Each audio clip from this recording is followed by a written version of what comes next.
Kempen PN huru-hara kerana ekstremisme. Pengarah Pilihan Raya PAS Datuk Seri Muhammad Sanusi Maknur berkata kenyataan seorang selebriti tanah air bernama Zul Huzaimi menerusi satu rakaman video pada satu program dipercayai anjuran PAS di Terengganu baru-baru ini tidak mewakili pendirian parti berkenaan.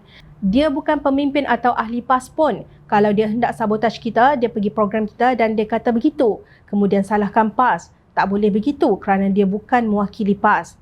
Saya pun tidak berani nak cakap bagi pihak PAS, hanya Presiden Setiausaha Agong sahaja boleh buat begitu. Saya hanya boleh bercakap dalam bidang saya iaitu pilihan raya, itu sahaja, katanya lapor Astro Awani. Kenyataan pelakon tersebut dibuat menerusi rakaman video tular berdurasi 44 saat yang dirakam dalam satu program di Kemaman pada 4 November lalu.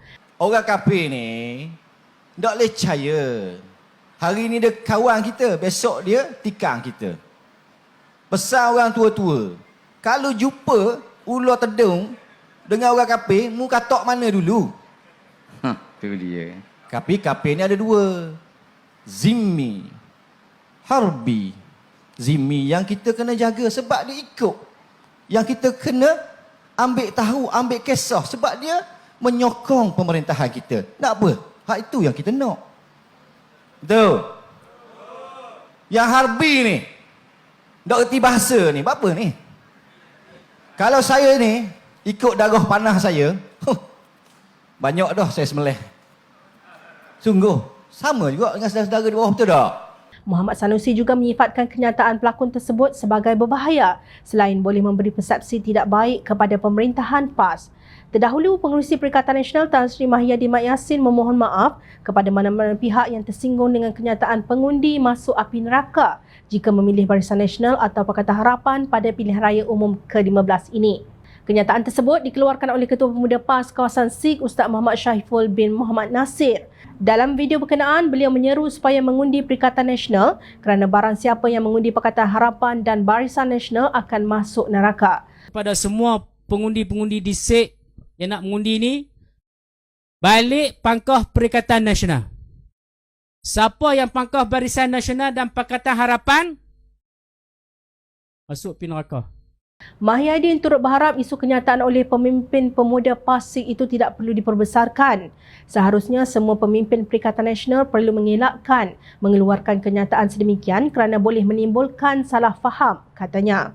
Mengulas mengenai kenyataan Mahyadin itu, Pengerusi Amanah dan Pakatan Harapan Terengganu, Datuk Raja Kamaru Bahrin Shah berkata, Presiden Bersatu itu mungkin berniat baik untuk rakan apabila memohon maaf atas tindakan Ketua Pemuda PAS SIG tersebut. Tetapi tugas beliau tidak selesai dengan isu itu sahaja kerana rakan akrab beliau dalam Perikatan Nasional telah banyak melempar dakyah liar kepada banyak pihak sejak zaman berzaman di mana parti lama beliau UMNO sendiri dikenakan tuduhan kafir melalui amanat Presiden PAS Tan Sri Haji Adi Awang. Ujar beliau dalam tulisannya di Malaysia Kini. Kata Raja Kamarul, oleh kerana itulah agaknya Tan Sri Mahyadin pernah menggelar PAS parti ajaran sesat atas keceluparan dan juga sikap berubah-ubah PAS. Beliau juga membangkitkan kenyataan Pesuruhjaya PAS Perak Razman Zakaria yang menuduh Datuk Seri Anwar Ibrahim akan membenarkan perkahwinan sama jenis jika berkuasa. Isunya, kata-kata dari mulut Presiden dan Pesuruhjaya PAS negeri pun sama tajam dan hebat kenapa hanya kenyataan Ketua Pemuda PAS ditegur dan dipohon maaf. Adakah konsep kekebalan dan pilih bulu dibenarkan dalam Islam? Soalnya, Raja Kamaru juga mempersoalkan adakah tindakan JAKIM yang didakwa memadam rekod pengharaman amanat hadi daripada portal rasminya oleh Kerajaan Perikatan Nasional yang diterajui oleh Mahyadin, maka segala dosa lama boleh dimaafkan begitu sahaja. Berapa ramai telah bercerai-berai dan dikafiri oleh amanat Haji Hadi? Adakah Menteri Agama daripada PAS menganggap memadamkan pengharaman amanat Haji Hadi dari portal JAKIM, rakyat dengan mudahnya boleh memaafkan segala-galanya? Adakah Menteri Agama menganggap kuasa di tangannya satu hari nanti boleh dengan semudahnya mengeluarkan pengesahan siapa kafir dan siapa masuk neraka sesuka hati? Sekarang keluar pula tuduhan mereka dalam PH terdiri daripada orang tidak beriman dan Menteri Agama berdiam diri, bidasnya.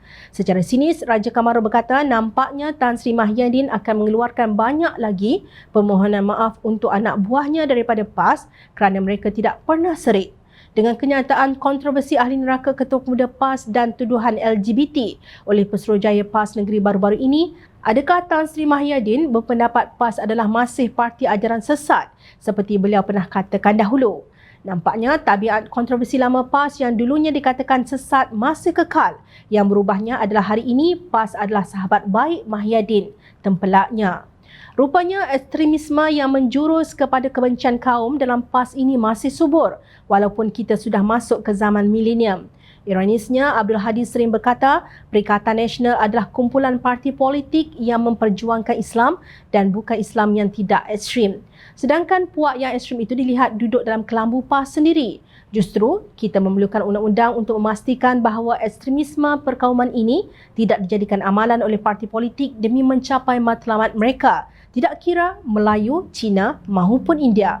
Untuk menjadi negara maju, sifat kebencian kaum hendaklah dihapuskan sepenuhnya. Nokta.